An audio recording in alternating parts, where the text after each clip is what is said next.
Welcome to this week's After Tilting. This week's Tilting in Brushes was in the Hall of the Mountain King by Grieg. So I wanted to do a lovely Mountain King haul, complete with my own throne and everything. The limitation I had for this song was that it was so short. I'd love to do more details and flame touches and gemstones and stuff like that, but the song itself isn't very long, so I sort of ran out of time. The things I really wanted to get was the feeling of the architecture. The lava floors and things were a nice touch. Gotta love our flame tool. But I wanted to get the expansive hall of a mountain king. So here it is, nice and intimate. Or we can expand it up to be the full hall size. Seeing our mountain king. So again, we only had a few tools here. We have the hull tool, as always, to quickly build up these solid shapes. Did them in flat green since we're stone for the Mountain King. In fact, I used the same color, the same gray, for all the pieces. It's faster, simpler, gets those pieces out there. The highlight and the shadow helps keep enough of the details and the definition going. So the main hull tool was for the large block shapes, and then I switched to the icing tool. I've used that one before. The icing tool to do the posts and lines. It has a very slight texture, so if you look up really close, it gets sort of a stone texture to it, that grain on it. That way it feels a little more natural. The other thing I did to make that easier is using this thing called the mirror. See if I can get a grip on it here.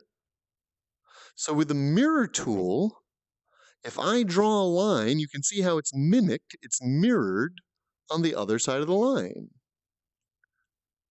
So when I do an archway, you can see it's going to be the same on both sides. And then I can turn off the mirror tool when I'm done to go back to normal mode. So that mirror tool really lets me quickly get one perfect double-sided arch.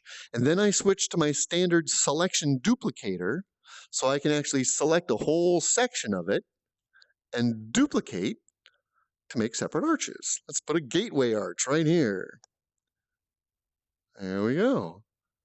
Now with these tools, we can even make the pieces bigger or smaller, depending if we want a tiny arch or a big arch. So we'll make a bigger arch to put right over the hall there. There we go. So that's the icing tool and the duplicator selection tool to make more of them. Pretty nifty. The fire tool is one we've used before, and it just paints fire, just like it says on the box. But I can do big, broad strokes for these rivers of lava. Plus, I can do the little tiny strokes. Let me get my fire back here. Little tiny strokes for torches and things like that. So again, if we had more time, I might even go through and add torches.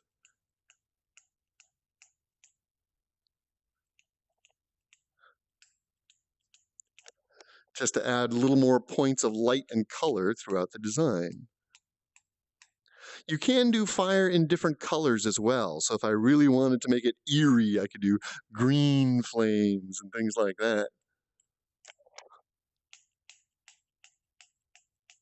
Just as a way of decorating the place up, making it a little more interesting. But when you only have 2 minutes to do it, it sort of limits how much you can do. But this was my Hall of the Mountain King. I'm going to get myself back into my lovely throne here. Thank you all for joining us this week. Go ahead and hit like if you did, or even subscribe if you'd like to get these things showing up in your email box every single week. Thanks for joining me, and hopefully we'll see you in the next Tilting at Brushes.